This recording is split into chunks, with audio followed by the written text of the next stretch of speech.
Hello guys, welcome back to Not Just Mecha, it's Marco here, and today we talk about cool, indestructible snow for your gaming bases.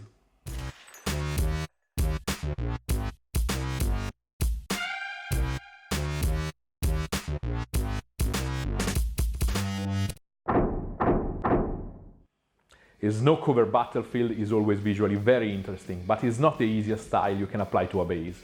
So let's see some ideas and tricks to create a cool snow effect for your gaming bases, and since it's really solid, resistant and cheap, also for your gaming tables. Here on the table you can see all the ingredients I usually use to make my snow for gaming bases. On the left you have the essential, basic ingredients, and on the right you see the optional stuff. As always, we'll use PVA glue. I don't think to have a single video without a shot of this bottle of glue. This is our main binding agent. It's a very concentrated formulation that can be diluted 5 times its volume before losing its power to glue. It's a bit more expensive than the office school PVA, but with this you can do much more stuff, since you can easily dilute this one, but you can't make the other more concentrated. Then we have the main body and texture for our snow. I have 2 ingredients for this that for me are exactly the same under every aspect in this project, and you can freely choose between one of them. Here I have a big bottle of Snow Flock by Woodland Scenic that I think will last me for all my life. It's a fine dust of a material that seems polystyrene dust, super fine, it sticks everywhere to everything, so try not to drop it. And this is tricky because commercially you can find it under a lot of different names: sodium bicarbonate, or bread soda, or bicarbonate of soda, or baking soda, or, if you are a cool kid, NaHCO3. But never buy baking powder, that's another thing. Bicarbonate has the perfect size and texture we need. Also, a part will melt inside the water contained in the PVA, creating another level of texture and consistency that flock can give you.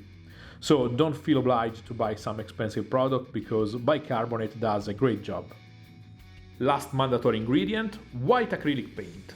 This is really essential because PVA tend to turn a bit yellowish when drying, and mixing it with flock and bicarbonate that have their own impurities inside create another level of unpredictable changes of colors. We need a pure white snow, and adding acrylic paint inside the mix give us the guarantees we need. I use a super cheap acrylic for this job, but if you really want to boost your white, for more important models maybe, you can try something like this heavy body Winsor & Newton titanium white. Probably the whitest white you can find in commerce. It's totally a shame to use this kind of paint in this way, but if you need a boost, this is what you need. And here are 2 optional ingredients that I add sometimes to my snow mix. You can use a lot more stuff in your personal recipes, and there is nothing wrong with this, but everything else at the end is a slight variation of what you see here on the table. Vallejo water effect. It's a dense paste that becomes transparent when it's dry, used to create ripples and other water effects. Could be an add-on to give the sensation of melting snow, closing the gaps between our texturing materials with a glossy, smooth finish. You can use also a heavy body gloss medium for this. I don't use it often because snow with a lot of this inside tends to be similar to a cake frosting, really smooth and consistent, and a bit unnatural. Last ingredient that you may consider for your mixes is plaster. This is a very fine plaster of Paris. I use it a lot to increase the strength of my mix, especially for really big bases, before discovering the concentrated PVA.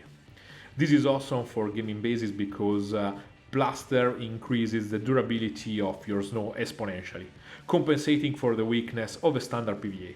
So, useful to keep in mind, but sadly a waste of money, time and space if you have access to this kind of glue. Time for the actual recipe.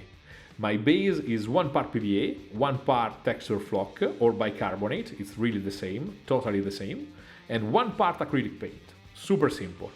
I mix everything in a cup with a old but really clean brush. But I ran out of cups, so I'm using the top of a spray can.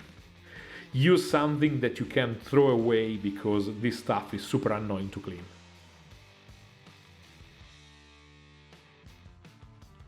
Then you can adjust your consistency as you need. In this case I feel the need of some more texture. If you want to add the extra ingredients to the mix, here you can see the quantities I usually add in a small batch of snow like this. Something like 1/4 of a teaspoon of each one. This is just to show you the volumes I use, but this shot was taken when the two bases were already finished, using only the basic recipe.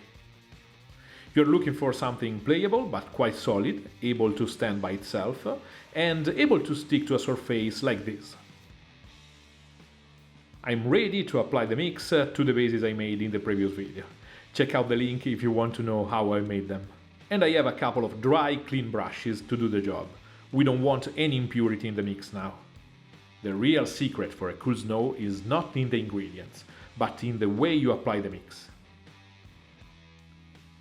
We want to mimic the natural behavior of falling snow, applying thin layers of material like dry brushing the details of the base.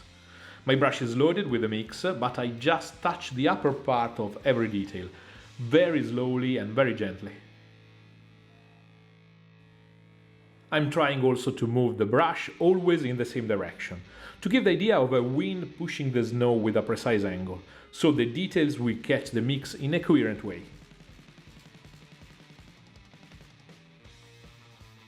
The first pass has to be very thin and almost transparent, letting see the tones of the base in transparency, like a first layer of watery snow.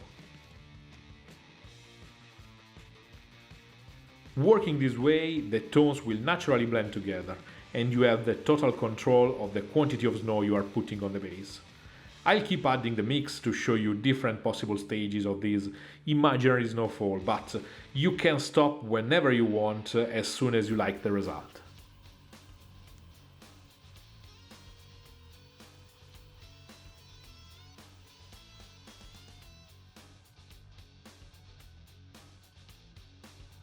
Same process on the rocky base, but this time I have to be even more precise thinking about the direction of my falling snow, since I have much more details to cover.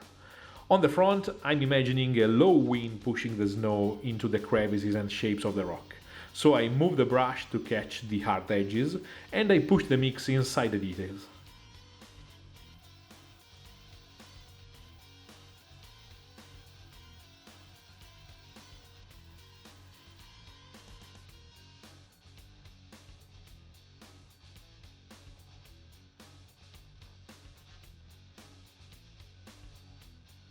In the back of the base, the same ideal wind will push the snow down from the edge of the rock. So I move the brush from top to bottom, dragging down my mix. It's so consistent and sticky that you can easily sculpt it with the brush, in the shapes and the directions you need.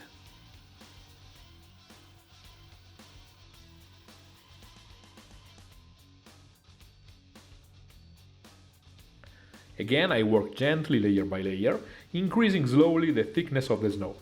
We totally don't want the cake icing effect, so be patient and consistent with your initial choices.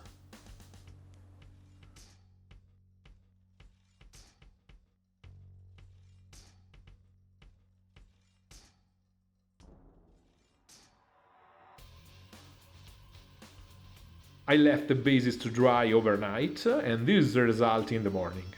The little quantity of water inside the mix is completely gone, revealing more of our texture, and everything is super solid.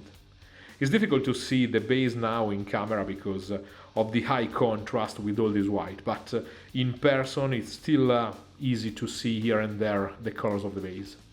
At this point, the bases could be considered ready, but I usually like to add some tones to my snow, underlining a bit its volumes. In the real world, also snow has lights, shadows and tones from its own volume and the light of the environment, so you can totally add colors to the white.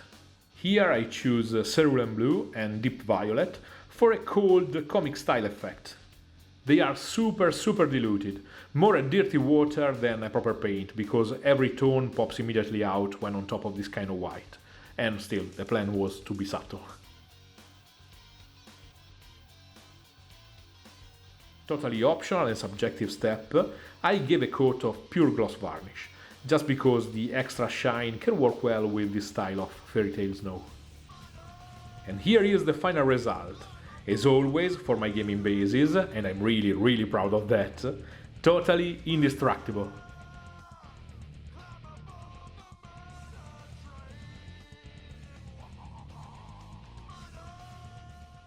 If you like this video, give it a like and subscribe. You can always ask me anything down below with a comment, and you can follow my projects during the week using one of my socials.